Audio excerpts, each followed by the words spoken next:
Chris Sands here with Profi 2020 CPAs, and welcome to our new series, Stuff People Ask. I'm joined today by Kenzi King. Kenzi, tell the folks out there what you do at Profi.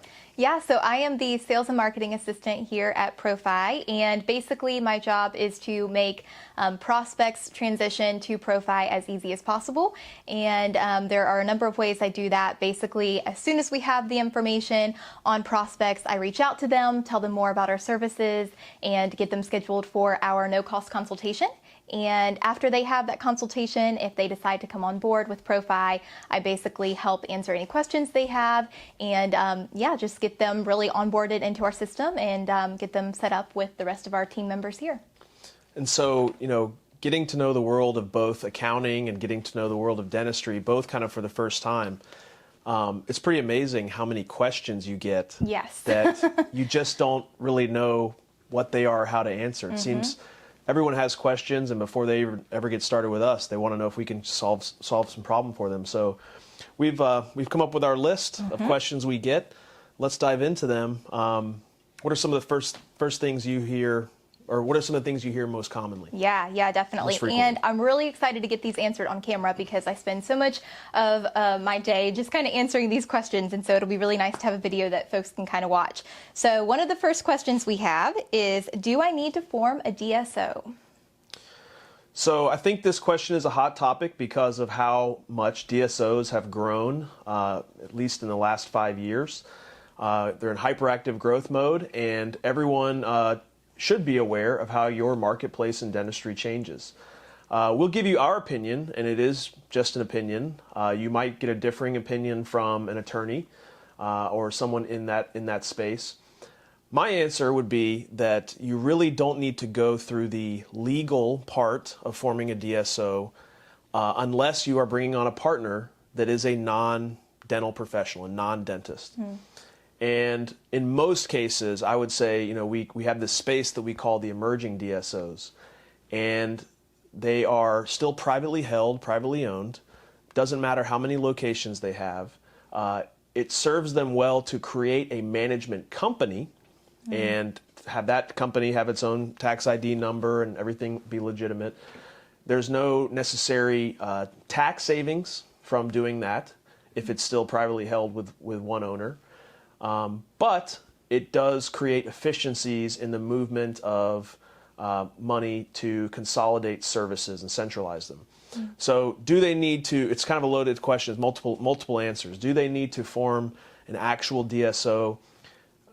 Short answer is not until you're going to bring in a non-dentist. And as you're preparing maybe to bring in that partner, you may not have identified the partner, then it makes sense to go down that road. And I would say consult not only with your accounting relationship, but also with a legal expert in that area.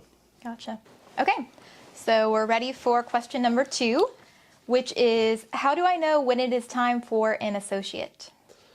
So I think this is a question that is more practice management related than it is financially related. But I'll give you an answer and a strategy for both. Number one, I believe that you need to know, what is the amount, what is the average number of new patients per month that one full-time doctor can handle. And in my experience, that number ranges between 50 to 70 new patients per month per doctor. So my first answer when letting someone know if they're on their first associate, when am I ready for that associate, is I say try to get your new patient numbers up to about 80 new patients a month, and you're going to be pretty stressed and ready for that doctor to be in there. The financial answer I'll give is if you are scared or worried, can I afford an associate, then you need to create a separate bank account and name it associate. And you need to start transferring money to that account on a regular basis like you had to pay them. And once you have, let's say, 6 months, the equivalent to 6 months of what their annual income would be, you have zero financial excuse or zero false fear to be able to hire that doctor and afford them. But really, it's an activity and a capacity question. Do we have the capacity to serve the amount of patients that are coming through here for the number of days and hours that we're open? and will we have enough new patients to come in? Because I will say the biggest mistake you can probably make, and one of the biggest fears on both sides of the owning doctor and associate doctor is, will I be able to keep the doctor busy? So definitely a focus on number of patients and new patients per month. All right. Next question is, how should I pay my associate? Probably one of the largest industry problems we have, right? The industry is failing at this, and there's a revolving door of associate doctors. And everyone's pretty much doing the same thing. One of maybe 3 different ways that they're compensating doctors. The first one is just a flat, guaranteed salary for the year. We see this more often in DSOs, not as much in private practices, but I think it's attractive to the newer doctor who has maybe a heavy student loan debt and is very concerned about being able to make their monthly bills. And so they just want to know, what's that guarantee, and maybe I'll commit to working somewhere for 1 or 2 years for that flat guarantee. Obviously, one of the problems with just a base guaranteed comp is it does not matter how much you produce. You get paid the same whether you produce a very large amount in a month or a very small amount. The second, probably most common way of compensation we see is just a straight percentage of collections. And I think in dentistry they hate to use the idea that they are in sales, so they don't like to use the word commission. But you are diagnosing and presenting and selling a treatment plan, and then you're delivering the dentistry. And so the ability to sell that treatment plan is one of the toughest things to learn on the front end, because it's not taught in dental school. They're just taught how to deliver the dentistry. And that range, I see all kinds of ranges, anywhere from 28% to 37% in most cases. I think it depends on what kind of doctor you are, and I think it should depend on what level of production or collections you generate. But problem with the thing you'd think with a straight percentage pay is that the more you do, the more you can make. Right. But as human beings, we have a natural plateau when it comes to the time we're willing to put in or the effort we're willing to put in, and then eventually the only way to go with that is to ask for a higher percentage. And at some point, if that's not a profitable decision for the business, then this relationship will fizzle out. Third way, which was never intended for full-time doctors, is a per diem compensation. Per diem meaning some base guaranteed rate received per day that they work. So let's say it was $800 per day. Sometimes you still see a hybrid of this where it's $800 per diem or 30%, whichever is greater. And initially that works, but it does promote really kind of that hourly pay mentality. And again, if you're not incentivized to produce, then it could be an associate relationship that's just not a win-win, not profitable. So Chris, it sounds to me like some of these options might not be the very best thing that's out there. Is there anything else at all that people can implement? Change is sometimes hard to get implemented, especially across an entire industry. These are the 3 most common ways out there. Do they work? They can. Are they perfect? No, they're flawed. But do I believe in a better way? I certainly do. I believe that there should be some sort of tiered compensation to create what you call the do more, get more system. And when I worked in a dental practice, I was happy to tell doctors that they could make as high as 35%, but they had to be $1 million a year producer. And so the higher payouts come with the understanding of you have to graduate into becoming a greater producer. Everything has to be ethical diagnosis, but then it's learning the art of selling treatment. But that in itself is still not enough. That you will find tiered compensation models around the industry. There are the minority compensation plan. However, the glue is to create personalized executive perks, okay? Personalized, like doctor-only perks that are earned benefits based on collections each month. and they have to be very, very personal so that they are emotionally bonding to the business. No different than in accounting, dentistry as a business can be kind of cold, right? Yeah. And we've got to find ways to make it so that it is not only rewarding financially, but to create a feeling of, the business has your back, and so hopefully you'll have the business's back. Yeah. And that's what we're trying to solve here. So it is something that we spend a lot of time on here at Profi, and we have some great associate comp plans to roll out to doctors. If you have any interest in that, if we can help you with it, please don't hesitate to give us a call or reach out through our website. It is something we've come to specialize in. Awesome. Okay, so our next question is, am I eligible for the R&D tax credit? So the R&D tax credit is something that's been around for a while, but was modified in the 2018 tax code changes when they eliminated the previous domestic production activities deduction that a lot of dentistry was able to take advantage of.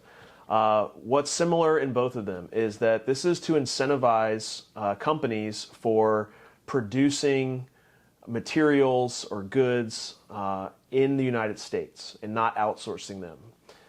The R&D tax credit, as it pertains to dentistry, primarily fits with periodontists, certainly with all dental labs, but anyone who is manufacturing crowns, certainly if you do a lot of CEREC crowns or on E4D, if you're doing a lot of 3D printing in your office.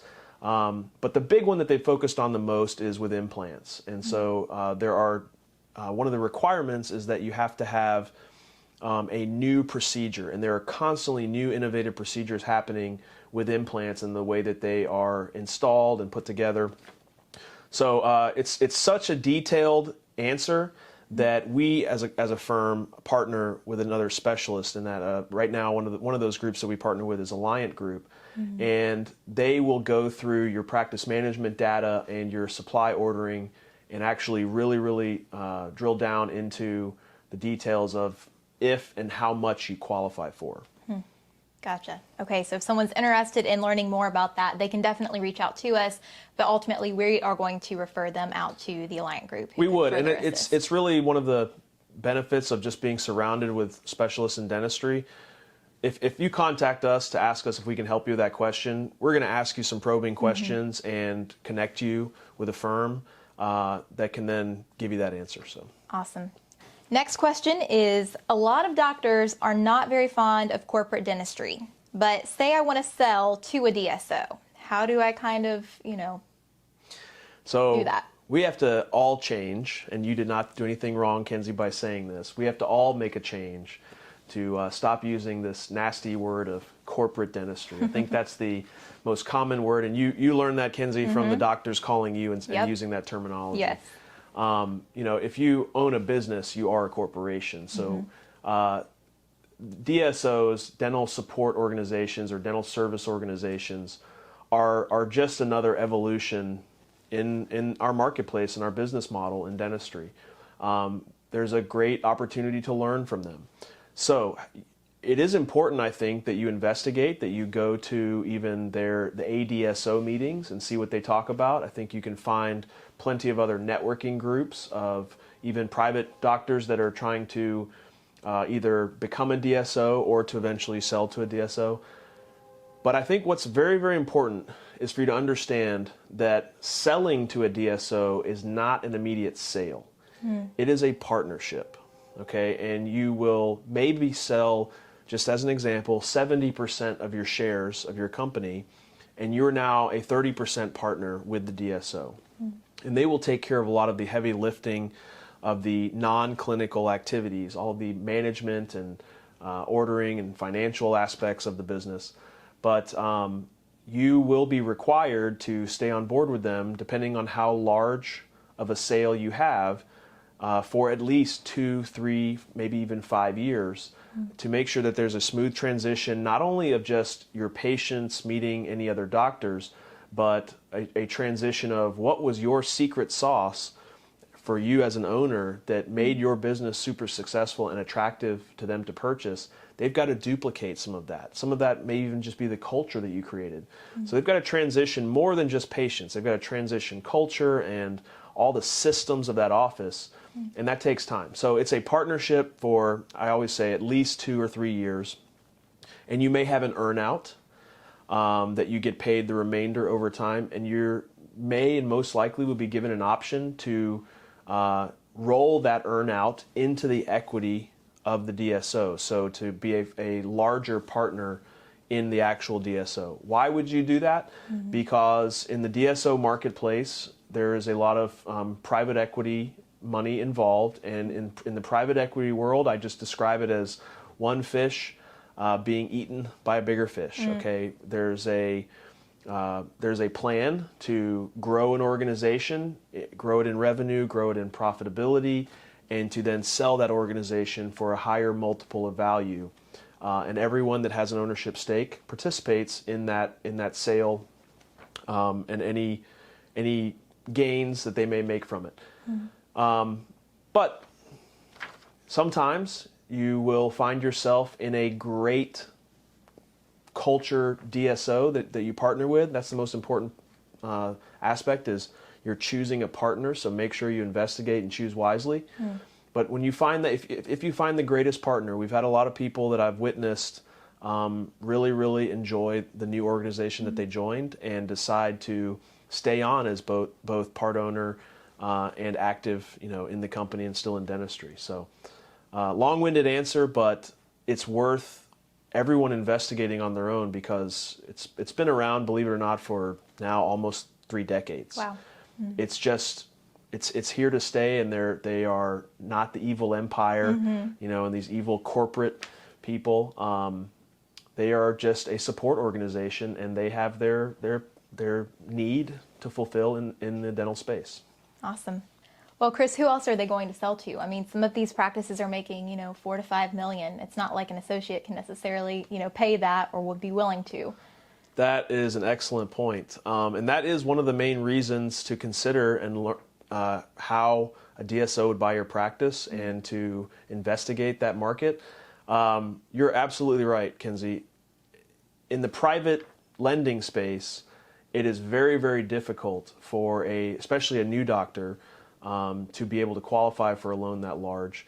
But it's also extremely scary, and it would require typically multiple doctors partnering up to purchase a practice, in that range. So you're going to have to do your homework and get used to the idea of possibly selling to a DSO and knowing what they want. The great news is they will purchase on a multiple of EBITDA, whereas a private lender working with another doctor to purchase your practice will only lend a fraction of your total collections. And if you have the right EBITDA and you get the right multiple of that EBITDA, your sale price could be more than 100% of collections. So again, I think there's nothing more powerful than knowing your marketplace, and outside of your 4 walls, you have to get to know, especially if you're a large practice, you've got a lot going for you. You're probably more valuable than you realize. You have to get to know how these DSOs buy practices. Awesome. Well, that is all of the questions that I have for today. We'll be doing a lot more of these series, so if you all have any questions at all that you'd like for us to answer, please feel free to go ahead and send those in.